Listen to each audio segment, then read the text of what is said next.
Hello, you wonderful people, and welcome to another episode of Natsu Comic Book. This being a show where I talk about TV shows that are adaptations of comic books. For today's episode, I'm going to talk about the Season 2 premiere of Go Go Loser Ranger. Great season premiere. A lot of really interesting things went down in this episode, so let's break it down. So I love that we have the intro being what it was, and I thought it was interesting, even though he's still there, they didn't cut to any action thing with him, but it was Blue. But then, it gets scrambled because there's an interruption, and it's from... was it Wally Pond? And I was wondering, I'm like, who are you? Because I'm curious, does he work with Suzukiri? Because I'm like, there's no way she's operating on her own. Because for him to have access to the information he has access to, he's like, that the matches on Sunday are a farce. He even says the cadets are basically forced to clash with each other, and Blue died fighting a boss level monster. So for him to have insider information like that, he himself is someone on the inside, which there's been some people, because there was that guy that Red killed last, it was Red. There was a guy that Red killed last season, but I guess he might be part of the same group Suzukiri was a part of. So I'm thinking that's what Wally Pond is. Like I said, to have access to the information you do, but we'll see. I also love how they designed that too, because at one point it's a literal puppet doing it. It's I love that switch back and forth. I was like, oh, that's so neat doing something like that. So I'm curious. He's definitely going to be a recurring character, I'm sure, that pops in, and it's going to be interesting to kind of see what it's going to get interesting to see that character's perspective on things. Just seeing what gets released to the public through him, because we see it on a it seems like he's once again hijacking airwaves, but who knows how much of that stuck, because no one really commented on any of it. So that's why I don't know if it just seemed oh yeah, this is someone rambling and blah blah blah. And once again, maybe that broadcast only went to certain people because the Dragon Keepers were able to kind of nix that in a lot of areas. So very few people did see it. Maybe the people who needed to see it saw it, but those who should see it did. We'll have to wait to see. More on that. Like I said, just a little bit at the beginning. So I thought that was interesting. But obviously, it's the Sunday match and everything. Everyone's excited, and the Rangers are kind of off their equilibrium, because I was curious to see what are you going to do about the Blue situation? Because obviously, multiple people have taken up these mantles. So but I'm is that not public knowledge that the Blue that the world's come to know recently isn't the same Blue that was previous? Because that was his father. So that's why I'm I don't know. How much of that's public knowledge. So they probably keep that quiet, because so when Blue very publicly died, it's well, we can't replace him without it being a big shtick and a big hullabaloo, because why not replace him immediately if that was the case? So I think they probably have to, I guess they they want to play out the storyline in public. They got to but yeah, the rehearsal was kind of messed up because there's a massive gap in between I think Red and Pink, and it's because she kept interrupting, being yo, what about, should we find a replacement for Blue? And I think Yellow and Green were well, nah, she could just, slide down. So it just, and even the crowd's kind of some of the commentators are oh, that's weird. I guess this is kind of a new thing. So they're fighting the Dusters. One of them is in the form of a panda, and he's called just Panda, called Monster Panda or something like that. But, yeah, their whole thing is off because he's trying to give out orders, but Pink, Green, and Yellow are just kind of doing their own thing, and he's getting frustrated by it. He's all right, fine, you're not going to listen to me. He's Blue would know how to ad-lib and kind of go along with what I'm doing, but whatever, fine. He goes and fights the monster, but it's he's delivering so much damage, and the Duster's no, this isn't what we rehearsed or whatever. And so he accidentally fights back and ends up cracking Red's visor a little bit, and that sent him flying, because he's no, that's not how this is supposed to go. He's very, very specific about how things are supposed to be, and he snapped. He started stomping out the monster. We didn't see the crowd's reaction, but we definitely, they cut the feed. They're yeah, so we had to kind of mess up that broadcast. But the monster fell because of the fierce assault from Red. But it's yeah, because you knew how kind of it's yeah, I get there are monsters, but it's that's kind of brutal, just stomping him out like that, And then they fire up their divine artifact weapon, but it's whoa, they're firing that way too close to the crowd, and so they had to move people, and they ended up dealing with the Dusters, because the thing is, none of the others, Yellow, Pink nor Green said anything. To be fair, Red is such a sociopath. Why would you? If he's like, we're gonna do this, you're gonna be like, okay. The only one that probably would stand up to him to some degree would be Blue, but it's like, yeah, we know how much of a psycho, like how much of a ticking time bomb Red is, so like we're not gonna piss him off. So he wanted to do this, cool. But it's like, yeah, like, because even the people in the crowd were like, holy crap, if we didn't move, we would have died there. It's like, yeah.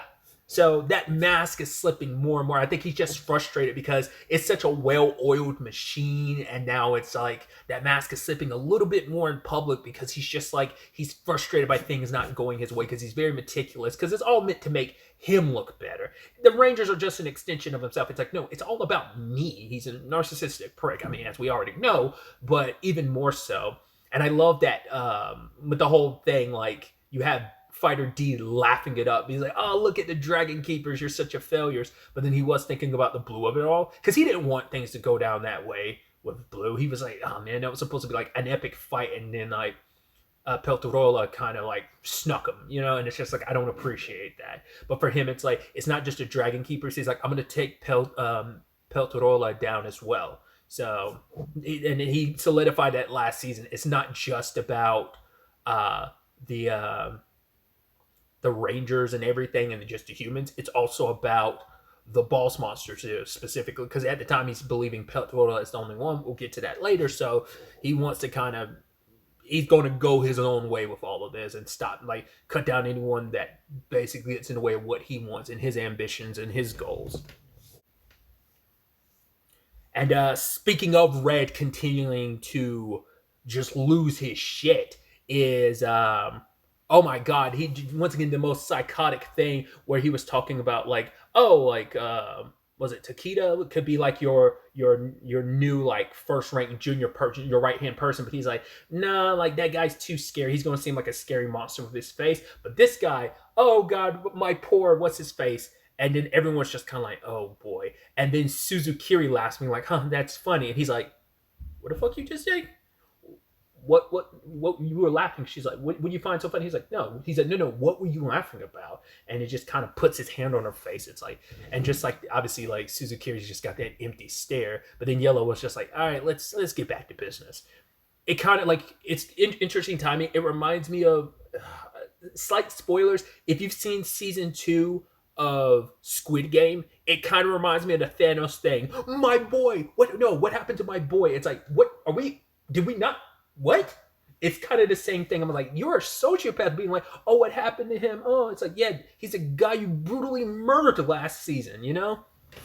So it's just like, yeah, he is all kinds of crazy. And he can't help killing his own people either, because that one guy came in, tripped, and sprayed him with the tea that he wanted, because the guy was scared. He was like, oh my god, the meeting's about to done, and he rushed and ended up spilling and ended up getting he got crushed. Poor bastard. Because even Hisui was just kind of like, you damn fool, turned her back and walked away when that was about to happen. Poor bastard. And it's like, once again, it seems like I'm sure he's perfectly fine killing anyone from any squad, but I think he feels very, very comfortable killing people from his own squad. I wonder, have any of the others done that? Like, I doubt Blue did. But like Yellow, Green, or Pink, have they ever done anything like that? That seemed like that's just a Red thing. Like, yeah, they all are villainous. Red's obviously the worst of them. Once again, boys parallel. He is definitely the Homelander of this situation, and the others kind of fall in line. But we had like, was it Izomi? Obviously, like, because it's like, oh yeah, like, well, he's trying. Red's trying to comfort her. It's like, oh yeah, Blue, like I recruited him myself. He will be missed, because like Suzukiri trying to like, all right, Blue died, and she's like, shut up, like silence, don't say anything. But then it's like, well, we're gonna have to find someone to replace Blue. And Izomi was like, it could be me, and he was like, no. He's like, that's going to screw up our whole pose and everything. And even Sasara's right-hand guy was like, if I was Pink, would I not be able to fit in either? And it's like, no, because it's a very specific height, and you throw out the whole aesthetic of the pose and everything. And Izomi has no choice but to relent. So even though she was the person closest to Blue, was his right-hand person. It should go to her, but it's like, no. no, small fry. We're gonna do things my way, and she can't question it because she knows, like, yeah, you get stomped otherwise. So, and not even meaning that figuratively. Obviously, you will literally get stomped. We also had Fighter D, or Hibiki, quote unquote, hanging out with his sister, which I love that he's like, oh, I'm getting restless. I should go do something bad. I should go do some shoplifting. And then he runs into his sister, who, once again, we got peeks into it last season, but now we're seeing, once, just like Red's mask is crumbling, hers is too, where she's like super excited because she's like, oh my God, I get to have a full date with my brother. And like we see her bedroom, like her bed in particular, she's got all those plushies. She literally has a full body pillow of her brother that she's holding on to. You're like, oh, like, you know, we knew it was bad, and they kind of hinted to it last episode, last season. We got a few seconds of it, but we didn't know it was this bad. I mean, she's basically like, if you took Reen and Elise from Trails of Cold Steel and put them into one character, that's a lot. That's a lot. And so she's so like, oh my God, I'm so excited, but she's keeping such a stoic face around her brother. It makes you wonder, does the real Hibiki know how his sister really feels about him? Probably completely unaware.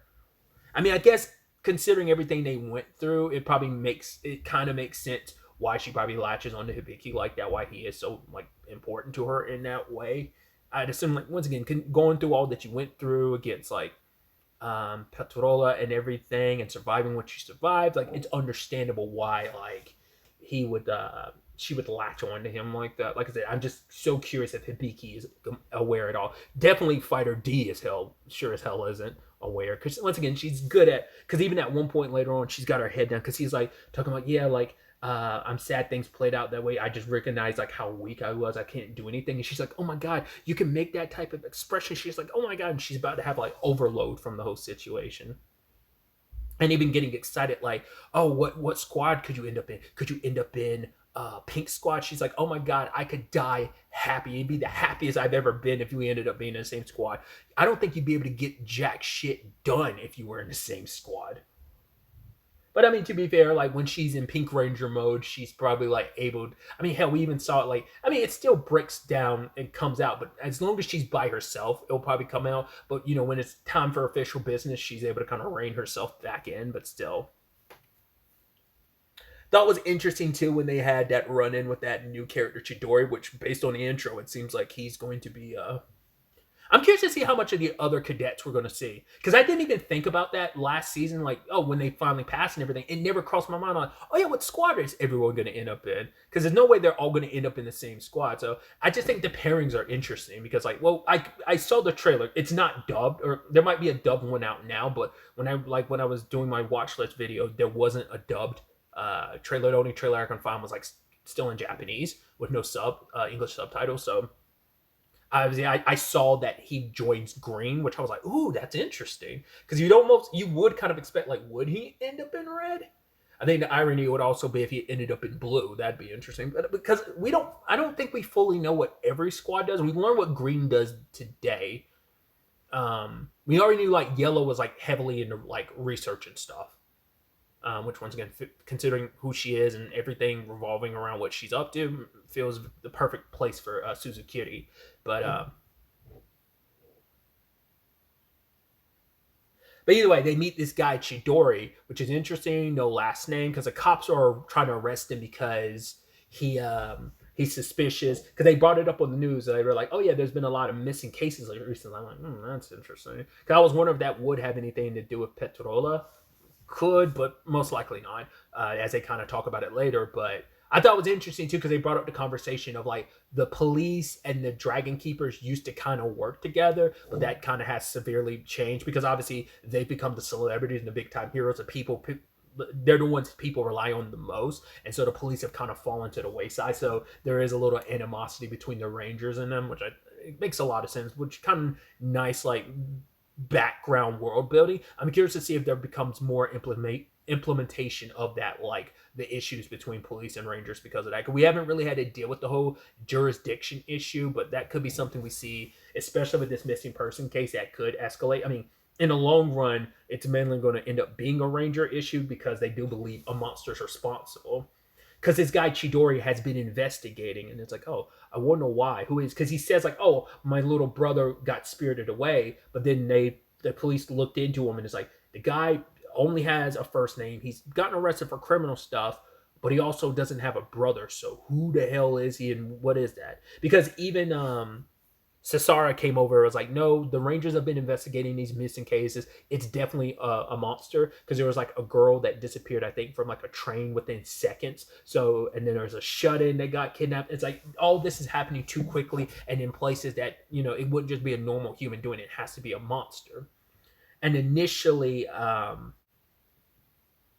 Fighter D is like, oh, could it be Petrola? But she's like, no, like he's already been dealt with. But he's like, no, truth be told, it's Petrola still alive. So I was like, oh, interesting. Because even she didn't know that, which I wonder, do none of the others know? Maybe Red does and the others don't. But for her, it's like, damn. So a part of Petrola is still alive, meaning like kind of Blue died not finishing the job type of thing, which makes that even more tragic and sad. But I thought that was interesting because that wasn't her fronting. It seemed like she genuinely did not know he was still alive. So, but then we have Fighter D, or Hibiki rather, being summoned along with Uskubo, which I love that whole thing of him thanking her. She's almost like, what? He's like, yeah, if it wasn't for like the cushion that is your chest, my face would have broken, because I was like, right, I forgotten, like the fighters' transformations are extremely fragile. But they end up meeting up with Hisui, who is immediately bringing them in. I guess the others are automatically, I guess with everything going on, the other cadets have already, or if not already, are in the process of being placed now. And so, like I said, that's an interesting pairing I would not have thought. I don't know. I'm so curious to see what the pairings are going to look like. I don't know if they're going to evenly divide the cadets with everything, because they did lose, like, well, one is in a coma, one is definitely dead from the cadets, and one is in a coma after last episode. So they are down two. So that still might, I can't remember the exact number. I want to say it was like 10 in total, right? Or was it like, it was an even number? So so I don't know if they'll be, the rest could be placed evenly, but it could also be like maybe one squad gets 3 and one squad only gets 1 type, so who knows? But yeah, like I said, I'm curious to see what, like, who got where, and will we spend any time on them, because if you notice in the intro, like, none of the other cadets are really there. The only other one is Uskubo. Uskubo, obviously, because she's there with Fighter D, so. But we find out in this episode what the Greens are the Green Squad is about. First and foremost, I think it's interesting, like the history of it all, because it's like, oh, are you sleepy? She's like, I'm not sleepy. I'm not resting. Like the fact, I wonder, is there something to that? Like her being like, yeah, don't, you're not going to catch me lacking. You're not going to catch me slacking. I'm good. I'm awake. I guess you always got to be on your pin. Like maybe it has something to do with the Green Ranger, like Dragon Keeper. Maybe he's the reason why she's like that. Like you have to always be prepared. Maybe it's also Red, but I'm wondering what her backstory is of, like, that seems like that's too like a particular quirk that I'm like, there's got to be more to that. So we'll see. There's probably something effed up and tragic connected to it, but we'll see. Her inability to, like, being very sleepy, but maybe she actually doesn't sleep at all, really, and just like always wants to be aware and awake, because last time she wasn't, like, some terrible stuff happened, and maybe that terrifies her, like being caught once again slacking. But either way, she reveals that the Green Squad's special circumstances is that it's hidden from the public, obviously, because you don't want them to know. But Petrola isn't the only boss monster. As Hibiki had kind of wondered, like, could there be other boss monsters? If, like, Petrola isn't the one behind these missing persons, it's got to be other boss monsters. So there are others that have hidden themselves in this city, and that's their main job, is to hunt them down. So, like I said, now we know at least what 2 squads do. I don't think we're fully sure what the other 3 are about, like what their main operandus is, but either way. But Hibiki finds the situation beneficial, because for him, it's like, with the thought of there being more boss monsters out there. He's like, if I take out the dragon keepers, that's just going to make them happy. So he's like, I got to find a way to take them both out at the same time. He's got to keep the balance there. So it's like, well, if you're part of a squad that hunts them down, it makes it easier for you because you can find them and hunt them down while also being on the inside, finding a way to destroy them from the inside. So it is the perfect position to be in, perfect squad to do what you need to do. So it's definitely going to be interesting to see how this all progresses going forward. Yeah, we got the new intro and the new outro. Obviously, I love the first season's intro, but I really like what they did with this intro and outro too. So I like the songs, but also just like the aesthetic, especially the outro, like the different styles they go through from a video game perspective, like 16-bit, side scroller, kind of like a Mario-esque, and like then a Dance Revolution, and even during that sequence the style keeps changing. I was like, oh, that's just such a neat thing to do. So also I love that they brought the dancing back at the end like that too. So yeah, I'm so excited, so glad that Go Go Loser Ranger is back. This kind of snuck up on me. I mean, I've known obviously, but like I didn't find out till like last month when I was writing finding stuff for this month's watch list, that I was like, whoa, Go Go Loser Ranger is coming back. I was like, I had to check. I was like, is that for real? I was like, yeah. I was like, wow, April 13th. That was kind of a nice surprise, especially because, like I said, it just was like right around the corner. So excited to have Go Go Loser Ranger back. So excited to see where this season takes us, especially now we're probably mainly going to focus on the Green Squad, but we'll probably spread out a little bit more. I wonder, will we ever focus on any of the Dusters at all? Probably not, because they're all like, they've all fallen in line, and D has no reason to go back, especially because like they think he's dead. And it fits that way. They thought he was dead after episode 3, but they were like, maybe he's still alive. But it's like, well, so he can never go back anyway. And the last fighter who kind of broke away from all that died in like episode 2 of the season. So of season 1. So I the only time we'll probably see the Dusters will be in the Sunday like fights. But like back at the headquarters, like I don't know if we'll ever kind of touch on that until like maybe something pertinent in the story. I'm curious to see, will there be anything in the story that is making like covering that side of things a necessity. We'll see. But really, that's all I wanted to talk about. Till the next time we meet, be happy, be safe, live life to the fullest, and enjoy it. Good day and goodbye.